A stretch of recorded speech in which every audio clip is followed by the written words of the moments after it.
السلام علیکم ورحمۃ اللہ وبرکاتہ۔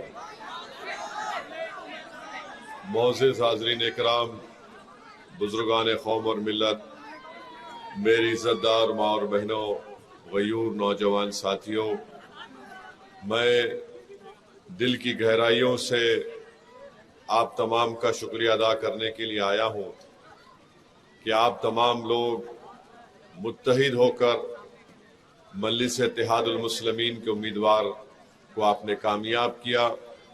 میں آپ کا شکر گزار ہوں، اور میں آپ کا شکریہ اس لیے بھی ادا کرنا چاہتا ہوں کہ آپ تمام لوگ نے مل کر عصبیت کا شکار ہوئے بغیر آپ نے ایک سیسا پلائی ہوئی دیوار کی طرح اپنے اتحاد کو مضبوط کیا، اور آج اللہ سبحانہ و تعالیٰ نے آپ کے اتحاد، آپ کے سیاسی شعور کی بنا پر یہاں سے دوبارہ مجلس اتحاد المسلمین کے صدر، وہ رکن اسمبلی جناب اختر علی مان صاحب کو اللہ نے آپ کی دعاؤں سے، آپ کے ووٹ سے کامیاب کیا۔ میں شکر گزار ہوں اللہ سبحانہ و تعالیٰ کا۔ میں آپ تمام کا شکریہ ادا کرنے کے لیے آیا ہوں، اور اللہ نے ہم تمام پر ایک بہت بڑا احسان کیا، اور اگر ہم اللہ کا شکر ادا نہیں کریں گے تو اللہ ہم کو کامیابیوں سے دوبارہ ہمکنار نہیں کرے گا۔ اس لیے اس پاک رب پروردگار کا شکر گزار ہوں کہ اس نے ہم تمام لوگوں کی محنتوں کو قبول کیا، آپ کے دل میں مجلس اتحاد المسلمین کی محبت کو اور مضبوط کیا۔ میرے پاس الفاظ نہیں ہے، خاص طور سے ہماری عزت دار ماں اور بہنوں کی وہ محبت، وہ والہانہ محبت جو انہوں نے پولنگ کے دن اپنے ووٹ کا استعمال کیا۔ میں کیسے شکریہ ادا کروں ان غیور نوجوانوں کا جنہوں نے اپنے دل و دماغ میں اس بات کو بنا لیا کہ اب یہاں سے ہم مجلس کو کامیاب کریں گے۔ میں ہمیشہ شکر گزار ہوں ہمارے بزرگوں کا جن کی سرپرستی ہم کو حاصل رہی۔ آپ تمام کا بے حد شکریہ، آپ نے اختر علی مان صاحب کو کامیاب کیا۔ یہ کامیابی اختر علی مان صاحب سے زیادہ یہ آپ کی کامیابی ہے، آپ کے سیاسی شعور کی، آپ کے اتحاد کی کامیابی ہے۔ اللہ آپ تمام کو سلامت رکھے۔ ہم سرجا پوری بھی ہیں، ہم کلیا بھی ہیں، ہم شیر شاوادی بھی ہیں، ہم انصاری بھی ہیں، ہم شیخ بھی ہیں، ہم سب کچھ ہیں، مگر ایک بات ہمیشہ ہم کو یاد رکھنا ہے کہ ہم محمد مصطفیٰ صلی اللہ علیہ وسلم کی امت ہیں۔ یہ ہماری سب سے بڑی پہچان ہے۔ اللہ ہمارے اس اتحاد کو مضبوط رکھے، اور انشاءاللہ تعالی میں نے جو آپ سے وعدہ کیا تھا کہ کامیابی کے بعد امور ودھان سبھا میں، امور بلاک اور بیسا بلاک میں میں مجلس اتحاد المسلمین کا ایک دفتر بناؤں گا۔ میں وہ دفتر بناؤں گا انشاءاللہ تعالی، اور 6 مہینے کے اندر ہماری کوشش ہوگی کہ اس کے کام کو شروع کیا جائے، اور میں امید کرتا ہوں کہ اختر علی مان صاحب ہفتے میں کم سے کم 2 دن امور بلاک کے آفس میں اور 2 دن بیسا بلاک کے آفس میں بیٹھ کر عوام سے ملاقات کریں گے، ان کی تکلیف کو سنیں گے۔ دوسری بات یہ ہے کہ رشوت خوری، بھرشٹاچار، اس کا خاتمہ امور کی ودھان سبھا ہو، بیسا کی ودھان سبھا ہو، یا کوچا دامن ہو، یا بہادر گنج ہو، یا جوکی ہاٹ ہو، اس کا خاتمہ کرنا یہ مجلس اتحاد المسلمین کے رکن اسمبلی کی ذمہ داری ہوگی۔ نہیں، ہفتے میں 2 دن بیٹھنا ہے آپ۔ نہیں، ہفتے میں 2 دن اختر علی مان صاحب بیٹھیں گے، ایک دن بیسا بلاک کے آفس میں، دوسرے دن امور بلاک کے آفس میں آپ بیٹھیں گے انشاءاللہ، اور 6 مہینے میں ایک مرتبہ میں آنے کی کوشش کروں گا انشاءاللہ۔ تو ایک ہفتے میں 1 دن امور بلاک، ہفتے میں 1 دن